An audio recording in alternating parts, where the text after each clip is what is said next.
Hello, I'm here to introduce the section on plan giving. As the Chief Development Officer of a small foundation in a relatively small community, I want to share with you that we make or break our success from year to year based on the success of our plan giving program. The average plan gift is at least 10 times the size of a donor's largest cash donation in their lifetime, and that includes multi-year pledges. And the beautiful thing about plan gifts is that in many cases they're structured in a way that has very significant benefits for a donor. Also, there is no better way for a donor that doesn't have millions of dollars in their checking account to make a great impact on your charity. You're going to learn in this chapter about the most common plan gifts, bequests, distributions through a living trust, charitable remainder trust, gift annuities, and reserve life estates. All of these serve to lower someone's estate tax burden, but most of these have current benefits such that a donor may ask you before they sign on the dotted line, what's the catch?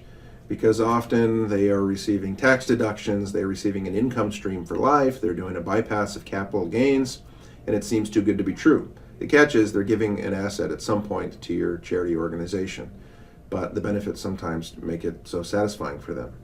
7 years ago, I received a call from a local investment broker who had a client that was in her 80s who was overexposed with some stock. She received a letter from Morgan Stanley suggesting that she reinvest.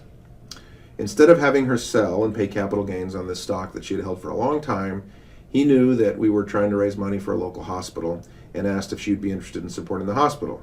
He told her he knew that there was some plan giving vehicles that would allow her to continue to get an income stream, but maybe also make a difference for the community. She said she was open to it, so he set up a meeting with me. I met with her a number of times, presented her with an illustration, and after a few months, she funded a charitable gift annuity with $300,000 of appreciated stock. We were able to sell the stock and not pay any capital gains.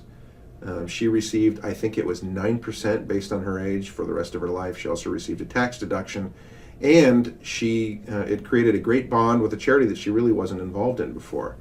It creates incredible affinity because she received quarterly a deposit into her checking account with our name on it. After that, she was curious about other projects happening at our charity, and so she got more involved. About a year and a half later, she did another gift annuity, and then when we had a major campaign, she set up several specific distributions, bequests in her estate plan. Martha died about 18 months ago, and since her passing, we've received over $1.7 million. The first gift she made was $300,000 using some appreciated stock. This woman did not consider herself a multimillionaire. She was just very conservative with her money. She had saved her whole lifetime. She knew she couldn't take it with her, and she was very fulfilled by being able to do something in the future through her estate plan. I have so many stories similar to this where donors could not believe the impact they could have and yet still have significant current benefits. And they did something wonderful for a charity they love. Before I close, I'd like to offer a few words of advice for starting a plan giving program with limited resources. Number one, invest in some plan giving software. I love Crescendo.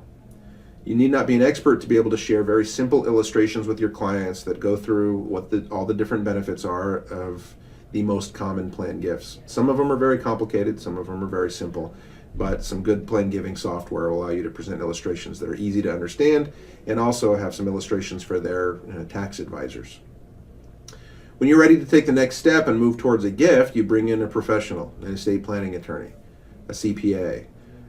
Programs like Crescendo also have wonderful training pieces and can provide you with enough of a foundation to sound like you're an expert. My other advice, find people in your community who are experts and align them with your nonprofit.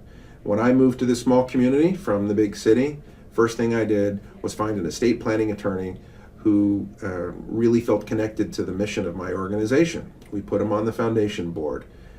He serves as an advisor both as we market our plan giving program, but he also has the ability to identify prospects. I also found a CPA and financial planner that we could put on our foundation board.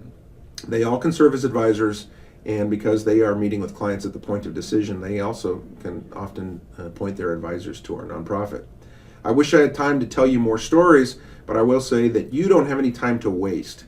Again, I can't stress enough the difference that a successful plan giving program can have on your organization, especially in an area where it feels like you don't have people with really, really deep pockets.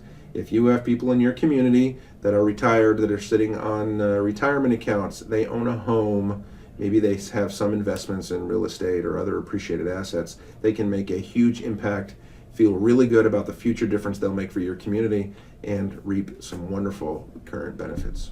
Thank you.